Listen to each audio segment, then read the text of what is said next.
Soalnya 2 menit yang lalu itu saya berada di sama kota Kiev, Uni Soviet, tapi di tahun 1958. Kenapa saya sekarang bisa berada di tahun 2006?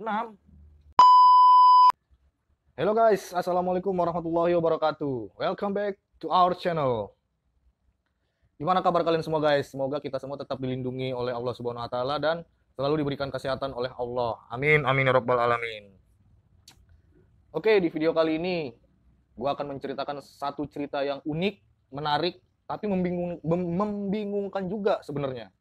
Di sini gue nggak akan ngebahas tentang serial killer atau kasus-kasus pembunuhan atau mungkin cerita-cerita horor. Nggak, kita singkirkan dulu itu semua. Karena menurut gue kejadian atau cerita yang satu ini cukup menarik juga ya, yang sempat membuat warga Kiev pada tahun 2006 itu di Ukraina itu sempat geger juga atas cerita atau pengakuan dari seseorang ini gitu.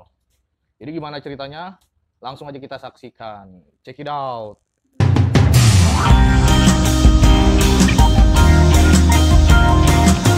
Oke, cerita ini tuh terjadi ketika 23 April 2006, di mana ada seseorang dari kota Kiev, Ukraina, mengaku telah melakukan perjalanan lintas ruang dan waktu dari tahun 1958 ke tanggal tersebut, 23 April 2006.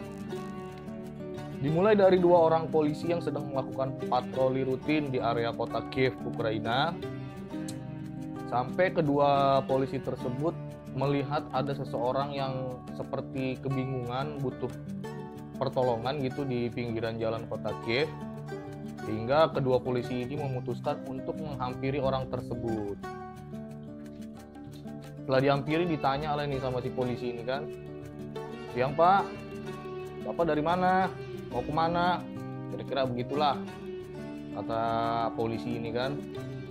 Dijawablah ini sama si orang yang kebingungan ini, "Bapak, mohon maaf, ini kalau boleh tahu saya berada di mana?"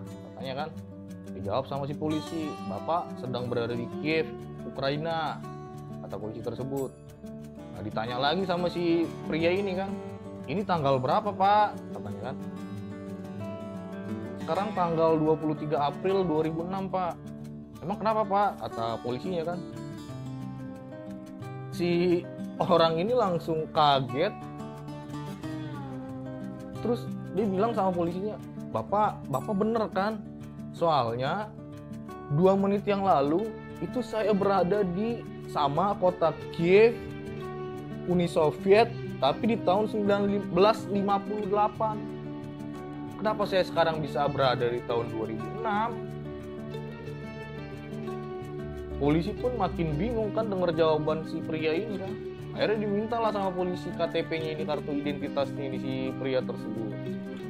Setelah dicek, pria tersebut bernama Sergei Ponomarenko, kelahiran Kiev, Uni Soviet, tahun 1932.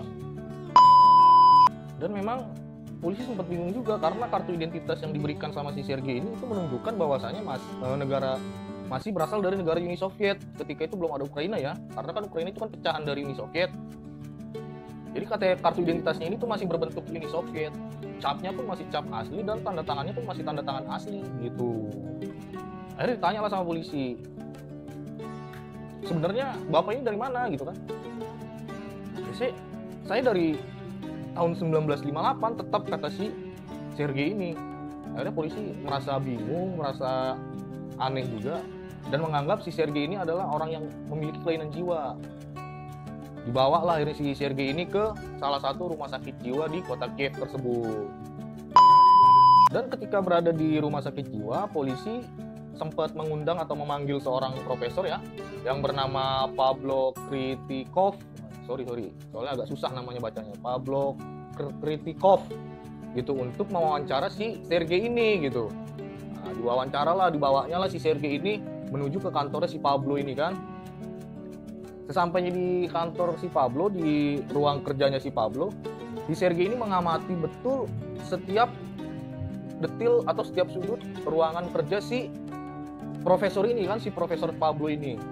Sampai dia mendapati bahwasanya jam dinding yang ada di ruangan tersebut itu jarumnya itu berhenti berdetak, istilahnya berhenti berjalan gitu kan. Kemudian dia bertanya sama si profesor, "Profesor, maaf, ini jam berapa?"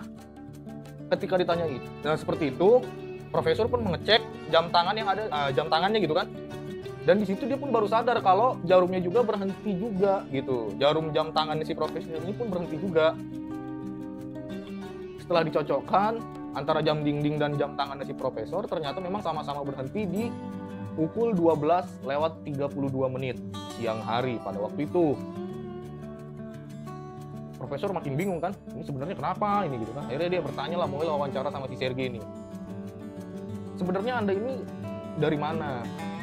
Kenapa Anda bisa bilang Anda ini berasal dari tahun 1958? Akhirnya diterangkan lah sama si Sergei. Jadi begini loh Pak ceritanya, gitu kira-kira ya kan. Jadi waktu beberapa menit yang lalu itu atau beberapa waktu yang lalu tuh, saya lagi jalan-jalan di seputaran kota bersama tunangan saya bernama Valentina Kuris katanya, sambil berfoto-foto seperti itu. Kemudian ketika asik berfoto sama tunangan saya ini, saya seperti melihat ada objek hitam terbang di atas langit. Nah gitu kan, jadi tanpa sadar refleks itu saya langsung foto objek tersebut Pak. Setelah saya foto objek tersebut, itulah saya nggak sadar lagi, nggak tahu tiba-tiba saya udah berada di pinggiran kota Kiev di tahun 2006 ini. Bingung pula si profesor ini kan, ini orang bagaimana ceritanya kok bisa seperti itu kejadiannya. Demi meyakinkan si profesor, akhirnya si Sergei ini menunjukkan istilahnya kamera yang masih dibawanya itu loh. Jadi dia tuh masih sempat membawa kamera yang dipakainya untuk berfoto bersama tunangannya ini katanya gitu kan. Nah, Bapak kalau nggak percaya nih Prof, bisa cek aja cuci cetak ini istilahnya film yang ada di kamera tersebut. Di situ nanti Bapak bisa tahu. Karena memang di situ saya masih sempat berfoto-foto sama tunangan saya katanya. Akhirnya setelah disodorkan kameranya si Sergei ini, Profesor Pablo pun mengundang seorang ahli fotografi di kota Kiev yang bernama Vadim Posmer. Seperti itu. Jadi ketika profesor sedang istilahnya menemui si Vadim Posmer ini si Sergei ditaruhlah di salah satu kamar yang berada di kantornya si profesor tersebut, ya kan? Ketika istilahnya sang ahli fotografi ini disodorkan kamera beserta filmnya ini, dia pun kaget kan, si Vadim Posmer ini kaget. Loh, profesor dari mana dapat benda ini? Katanya kan gitu. Ini terakhir diproduksi ini kamera Yashimaflex ini, karena memang jenisnya itu kameranya kamera Yashimaflex, keluaran dari pabrikan buatan Jepang gitu, dari perusahaan Yashima. Itu terakhir diproduksi itu tahun 1990. Sedangkan untuk klisenya atau film yang dipakainya itu terakhir produksi di tahun 1970. Jadi kaget lah ini si Vadim Posmer ini, si ahli fotografi ini kan. Akhirnya dicek juga lah sama si Vadim Posmer ini kameranya, terus juga klisenya ya kan, atau filmnya. Dia benar-benar heran di situ. Karena dia mendapati bahwasannya kamera yang diberikan sama si Pablo ini, si profesor ini tuh masih dalam keadaan mulus gitu. Sekalinya istilahnya ini barang antik, istilahnya barang yang benar-benar udah puluhan tahun yang lalu, yang udah istilahnya dijaga atau dirawat sebaik mungkin tuh, kondisinya nggak akan semulus ini, kata si Vadim Posmer. Ini bukan mulus lagi, ini memang terlihat masih seperti baru, kata si Vadim Posmer. Begitu juga dengan foto klisenya ini. Akhirnya si Vadim Posmer ini memutuskan untuk coba mencuci cetak film yang dibawa oleh si Pablo ini atau si profesor ini, ya kan? Setelah tercuci, setelah tercetak itu klisenya si Sergei Ponomarenko ini, si Vadim pun kaget juga kan, karena proses cuci cetaknya itu masih semudah itu gitu. Sedangkan menurut analisa dia gitu sebagai ahli fotografi, klise atau film yang udah istilahnya puluhan tahun itu biasanya susah banget buat dicuci cetak, dan itu biasanya ya itu susah gitu. Apalagi ini kondisinya udah terakhir diproduksi tuh jenis film yang seperti ini tuh di tahun 1970 ya kan. sedangkan ini dicuci cetak pada tahun 2006 dengan mudah gitu, tanpa ada kesulitan apapun gitu kan. Sekalinya ini barang di istilahnya foto atau klise ini disimpan bagus-bagus gitu, dirawat bagus-bagus sebelum dicuci cetak, itu harus mempunyai perhitungan yang matang. Maksudnya di sini tuh ya tingkat kelembapan harus benar-benar di tempat yang benar-benar tertutup rapat supaya kualitasnya nggak menurun. Itu juga nggak menjamin kualitasnya masih 100% gitu loh. Sedangkan ini yang dicuci cetak pada tahun 2006 ini sama si Vadim Posmer ini itu masih gampang-gampang aja gitu loh, tanpa menemui kesulitan sedikit pun. Dia pun semakin aneh kan, akhirnya dia nanya sama si Pablo, ini sebenarnya profesor dapat 2 benda ini dari mana? Nah, diceritakannya lah sama si profesor ini, saya dapat tugas dari kepolisian menyelidiki seseorang yang bernama Sergei Ponomarenko katanya, yang mengaku-ngaku telah datang dari tahun 1958. Berarti kan kalau dia mengaku-ngaku kayak gitu, kalau emang bener, berarti dia udah berhasil lah yang namanya menjalankan perjalanan lintas ruang dan waktu, atau yang disebut juga time travel ya kan. Makin kaget lagi di sini si Vadim Posmer, dia nggak percaya ya kan. Cuma setelah dipikir-pikir lagi sama si Vadim Posmer ini, kalau bukan istilahnya menerobos perjalanan ruang dan waktu atau time travel ini, nggak mungkin lah kamera ini masih dalam kondisi baru dan fotonya juga masih dalam kondisi yang 100% masih baik gitu loh. Akhirnya diputuskanlah untuk bertemulah kedua orang ini sama si Sergei Ponomarenko ini di kantornya si Pablo Kirtikov ini ya kan. Nah, ditanyalah sama si Vadim Posmer, ini siapa foto yang ada di sini? Itu tunangan saya pak, namanya Valentina Kuris gitu. Nah ini saya pak. Nah bajunya aja masih sama. Karena memang baju yang ada di foto tersebut sama baju yang dipakai sama si Sergei ketika itu tuh sama gitu. Itu diambil beberapa jam atau beberapa menit sebelum saya ini pak, tiba-tiba udah tahun di tahun 2006 ini katanya kan gitu. Makin bingung lah, sampai saya pun istilahnya membawakan cerita ini pun bingung saya mau ngomong apa lagi. Jelas soalnya kayak mana asal usulnya ini, cuma fakta-faktanya istilahnya tanda bukti-buktinya tuh ya ada gitu loh. Ya udahlah, akhirnya diputuskan lah untuk istilahnya dimusyawarahkan dulu lah ini sama si Pablo, si profesor, sama si Vadim Posmer dan pihak kepolisian untuk membenarkan ceritanya si Sergei ini gitu kan. Cuma setelah perbincangan tersebut, si Sergei ditemukan nggak berada di kamarnya lagi gitu. Itu terakhir kali setelah dia berbincang-bincang dengan mereka berdua ini, si Sergei ini udah nggak ditemukan lagi berada di kamarnya. Terakhir dia itu menuju ke kamar melalui rekaman kamera tersembunyi. Itu terakhir kali itu dia didapetin sama kamera tersembunyi, masuk menuju kamar dan nggak keluar lagi sampai diketemukan dia itu telah menghilang dari kamarnya tersebut. Polisi makin bingung lagi di sini. Cuma akhirnya udah kepalang tanggung ya kan, mendengar cerita-cerita dari si Sergei ini, akhirnya polisi tetap untuk melanjutkan kasusnya si Sergei ini dengan menyisakan bukti-bukti yang udah istilahnya dipegang sama si polisi ini. Di sini satu-satunya harapan untuk membenarkan atau membuktikan kebenaran ceritanya si Sergei ini adalah menemui tunangannya si Sergei Ponomarenko ini, si Valentina Kuris ya kan, kalau masih hidup di tahun 2006 itu, kalau emang bener ya kan. Akhirnya dicarilah di seluruh penjuru kota Kiev ini yang bernama wanita bernama Valentina Kuris. Dan anehnya lagi ternyata memang masih hidup guys si Valentina Kuris ini ya kan. Di tahun 2006 itu usianya itu udah 74 tahun si Valentina Kuris ini.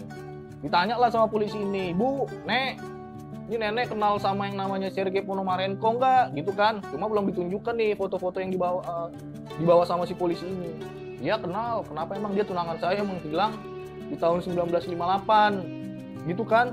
Nah, ini dia orangnya nih, ditunjukkan lah albumnya ini sama si nenek ya kan. Nih orangnya nih. Polisi pun akhirnya melihat foto yang ditunjukkan si nenek ini ya kan, dia juga mengeluarkan foto yang dibawanya tadi, hasil cuci cetak si Vadim Posmer ini kan. Ternyata memang fotonya itu sama. Foto yang dipunya sama si nenek ini, si Valentina Kuris ini, sama foto yang dicuci cetak sama si Vadim Posmer ini, fotonya satu, istilah sama, itu juga gitu katanya. Dia mengaku, si Valentina Kuris ini mengaku bahwasanya foto ini diberikan si Sergei Ponomarenko kepada dia di tahun 1970. Terus juga dia masih ada satu foto lagi ya kan, yang diberikan oleh si Sergei ini melalui kantor pos pada waktu itu, katanya pada tahun 1970 dia menerima amplop dari Sergei Ponomarenko yang berisikan foto yang di belakangnya ada tulisan, 2 foto gitu. Foto pertama itu foto si Sergei Ponomarenko di tepi danau dengan istilahnya latar belakangnya itu kosong. Foto kedua di tempat yang sama, cuma latar belakangnya itu udah ada gedung-gedung bertingkat. Jadi katanya ditandain di situ, ditulis keterangannya di foto pertama itu fotonya di tahun 2006. Sedangkan foto kedua itu di tahun 2050. Berarti menurut keterangannya si Valentina Kuris ini, si Sergei Ponomarenko ini setelah menghilang dari kantornya Profesor Pablo ini, berarti dia lanjut lagi dong ke masa yang akan datang lagi. Berarti dari tahun 2006 dia loncat lagi ke tahun 2050. Emang sebenarnya gue juga bacanya hampir gila sih baca cerita ini guys. Bingung gue sebenarnya. Tapi fakta-faktanya ada gitu loh, data-datanya ada gitu loh. Yang seperti kalian lihat itu, ya itulah data-datanya itu loh. Akhirnya nggak sampai di situ aja kan. Polisi pun terus melanjutkan istilahnya kasusnya si Sergei ini dengan mengecek sebuah sebuah kantor yang menyimpan arsip-arsip dari kota Kiev tersebut, sampai ditemukan, menurut artikel yang gue baca, ditemukan rekaman wawancara dari tahun 1960 antara si Sergei dengan radio kota Kiev dan radio Taiwan. Di situ si Sergei menyebutkan bahwasanya di masa depan itu akan ada yang namanya ponsel, terus juga microwave, terus juga dia menyebutkan akan adanya jantung buatan ya kan. Itu di tahun 1960 wawancaranya. Rekaman yang didapetin sama si polisi ini di gedung arsip ini ya kan. Cuma sampai sekarang udah nggak tahu lagi lah kemana ini si Sergei Ponomarenko ini ya kan. Entah dia berlanjut lagi sampai tahun 3000 pun nggak tahu lagi lah kita, itu kan wallahu alam lah ya kan. Sampai sekarang ya begitu aja istilahnya, kisahnya tuh ya nggak terpecahkan gitu loh. Akhirnya polisi pun menutup kasus ini guys. Ya karena memang udah nggak ada bukti-bukti kuat lagi ya kan. Jadi biarin ngambang begitu aja lah kasusnya ya kan. Cuma memang istilahnya dari bukti-bukti foto-foto istilahnya objek yang difoto sama si Sergei, foto dia waktu bersama si Valentina Kuris, terus juga pengakuan dari si Valentina Kuris, sama istilahnya file rekaman radio dari gedung arsip nasional di kota Kiev Ukraina ini, itu memang ya nggak tahu lah. Kalau gue sih nggak bisa menyimpulkan kalau itu benar-benar terjadi gitu kan. Soalnya sebagian masyarakat Kiev juga percaya bahwasanya itu hoax yang dibikin-bikin doang gitu. Cuma ada yang percaya juga dengan kejadian tersebut gitu loh. Jadi ya istilahnya sampai di sini dulu cerita gue tentang manusia aneh ini kan, yang udah berhasil melakukan perjalanan ruang dan waktu atau time travel menurut dia gitu. Ya sebenarnya sih nggak ada hikmahnya sih dari cerita ini ya. Cuma ya istilahnya gue pengen aja gitu berbagi kebingungan sama kalian gitu loh, supaya kalian atau supaya kita di sini sama-sama bingung dengan kisahnya Sergei ini gitu. Sebenarnya ada nggak itu sebenarnya perjalanan waktu dan ruang itu gitu kan, atau time travel itu gitu kan. Ya istilahnya selamat berbingung ria lah kita lah gitu, karena sampai video ini dibuat gue juga masih bingung gitu, nggak nemu jawabannya. Oke, sampai di sini dulu. Gue Indra atau Watak mohon undur diri dulu. Assalamualaikum warahmatullahi wabarakatuh.